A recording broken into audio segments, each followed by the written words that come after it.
Daripada lihat, menurut saya lihat video orang-orang joget di TikTok nggak jelas kan, mending kita buat baca buku atau menulis, kan itu lebih banyak manfaatnya. Bener nggak ya? Assalamualaikum warahmatullahi wabarakatuh. Kembali lagi bersama saya Ainul Akbar Kolbimika sebagai moderator acara podcast pada hari ini.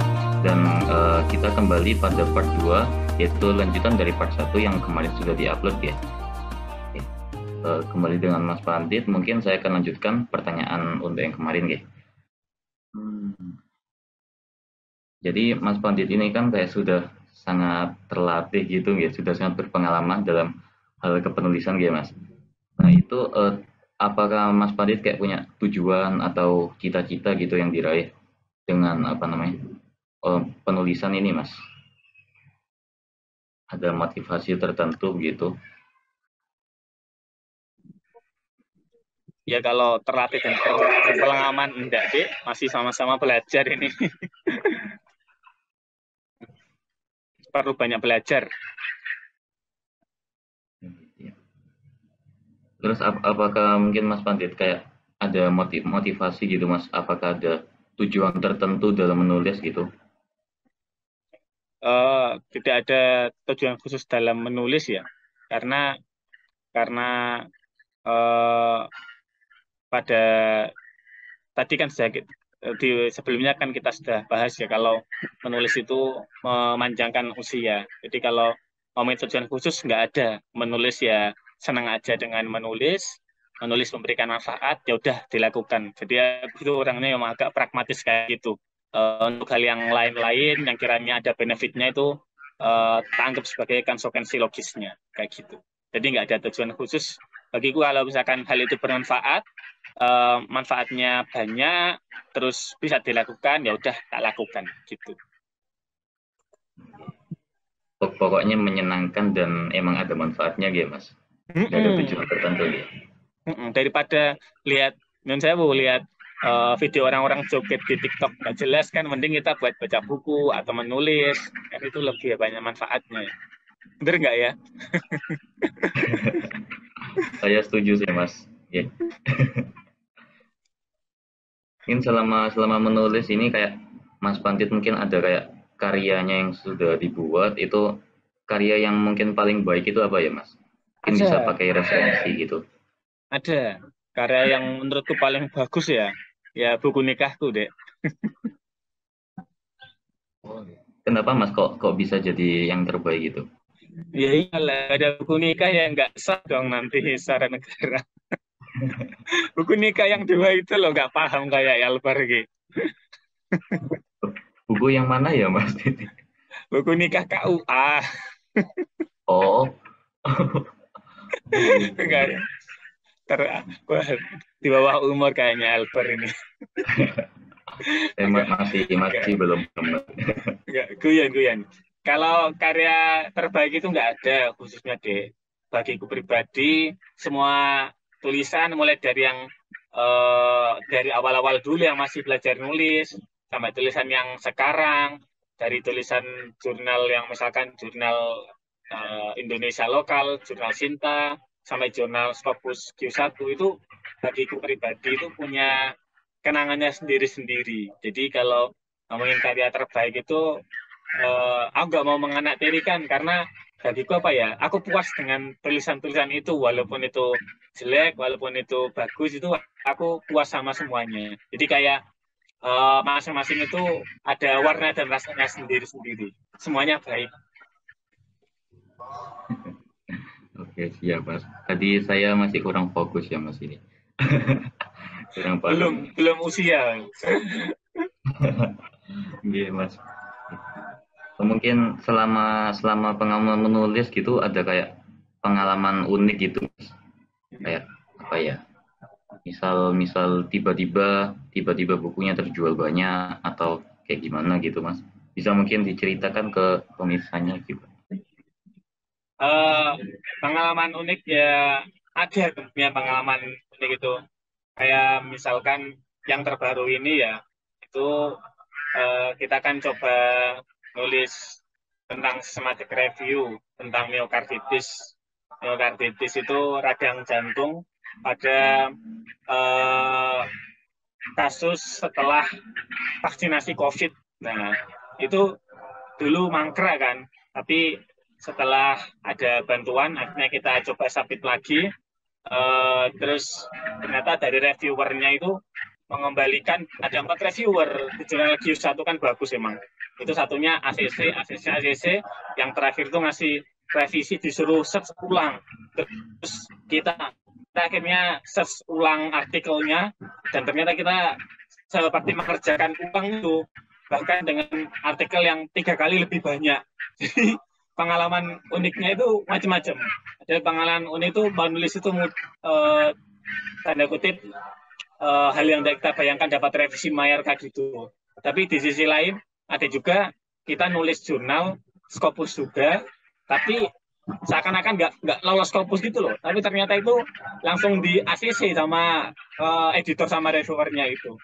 Jadi menulis itu ketika kita mengirimkannya ke platform tertentu, itu ketika ditolak, itu bukan berarti tulisan kita buruk, tapi tulisan kita tidak cocok dengan platform tersebut. Istilahnya itu bukan rumahnya, dan semua tulisan itu akan menemui rumahnya. Misalkan kita kirim di sini nggak masuk, maka kita kirim tempat lain, itu bisa jadi masuk, bisa jadi nggak juga. Tapi dia pasti akan menemukan rumahnya, tinggal menunggu waktu dan kita menyerah apa enggak kalau tulisan itu sudah jadi. Jadi menurutku pengalaman yang baru-baru ini tak dapat itu gitu. Setiap tulisan itu pasti akan menemukan rumahnya, maka kita selesaikan aja tulisan kita, dia akan mencari rumahnya sendiri. Siap Mas. Mungkin Mas Panditnya kan kayak udah anggapannya kayak senior gitu ya Mas ya, dari kepenulisan gitu nggih. Terus iya. Lek senior masih belum deh, masih banyak yang lebih pinter, sama-sama belajar lah. Lebih berpengalaman gitu ya Mas. Ya enggak juga. Alvar ini yang bisa aja. Ya, soalnya ini kan kayak lagi masa-masa maba ya Mas, masih orientasi mahasiswa baru gitu nggih. Nah, mungkin Mas Pandit kayak ada tips and trik gitu Mas, kayak buat yang mereka yang mau belajar kepenulisan gitu. Jadi kalau misalkan tips and trik itu yang khusus nggak ada deh. Aku pernah buat satu program itu tak wajibkan waktu itu Intel Asal Angkatan 2016 untuk menulis buku, tapi hasilnya itu nggak jadi. Padahal itu tiap data follow up rutin itu. Dari situ aku menyimpulkan menulis itu suatu kebutuhan, suatu keinginan, dan tidak bisa dipaksakan. Tapi 6 bulan kemudian, aku itu nantang mereka. Aku nantang apakah mereka bisa buat buku satu angkatan, terserah buku mereka. Sebelumnya kan aku suruh mereka nulis apapun ya. Yang kedua ini tak nantang mereka untuk menulis buku blog baru. Dan waktu itu mereka masih blog baru. Terserah buku apapun. Akhirnya ya, ternyata mereka bisa mengerjakannya. Aku itu tak tantang, bisa nggak kalian buat buku tentang blog apapun, waktunya setahun. Setahun itu lama loh. Masa 10 orang ngerjain satu buku yang satu orang dapat satu bab aja setahun nggak bisa selesai. Akhirnya mereka ngerjakan dan selesai 2 buku malah waktu itu. Bukunya mungkin teman-teman tahu, rasanya tahu juga, buku Intel Asalam Kardiologi dan Vaskular, dan buku Intel Asalam Respirologi Kedokteran. Akhirnya waktu itu aku bantu edit, jadi editornya, tambah-tambah ibuannya, set, akhirnya ada 2 buku, dan kita jual waktu itu, alhamdulillah, sampai sekarang, aku dengar informasinya itu, tiap tahun itu minimal 400 eksemplar kejual, alhamdulillah. Dan itu nggak hanya di UNER aja yang beli. Dan setelah itu, jadi kebiasaan baik malahan, yaitu mereka menantang adik-adiknya, terus, akhirnya tiap angkatan itu minimal buat 1 buku di Intel Asalam. Waktu itu aku buat program desain waktu itu untuk membukukan semua blog, dan sekarang mungkin sudah ada 7 buku ya, yang faal, anatomi, muskuloskeletal, dan masih ada lainnya, dan 2 yang menyusul info terakhir itu. Maka dari situ simpulkan ketika teman-teman itu mau meminta atau memaksa mahasiswa baru untuk menulis itu susah karena menulis dari hati dan dari kebutuhan. Tapi tantangan yaitu menantang mereka untuk menulis, menantang mereka untuk melakukan hal semacamnya itu juga, itu mungkin bisa jadi suatu cara. Dan karena mahasiswa baru itu sekarang pintar-pintar, mereka bisa mengakses banyak hal. Sisanya menurutku biarkan mereka sendiri yang mencari konten, mencari guru, dan lain-lain. Sifatnya kakak tingkatnya hanya membantu dalam hal ini. Mungkin mirip ketika Intel Asalam dalam waktu 4 tahun ini bisa buat 8 blog.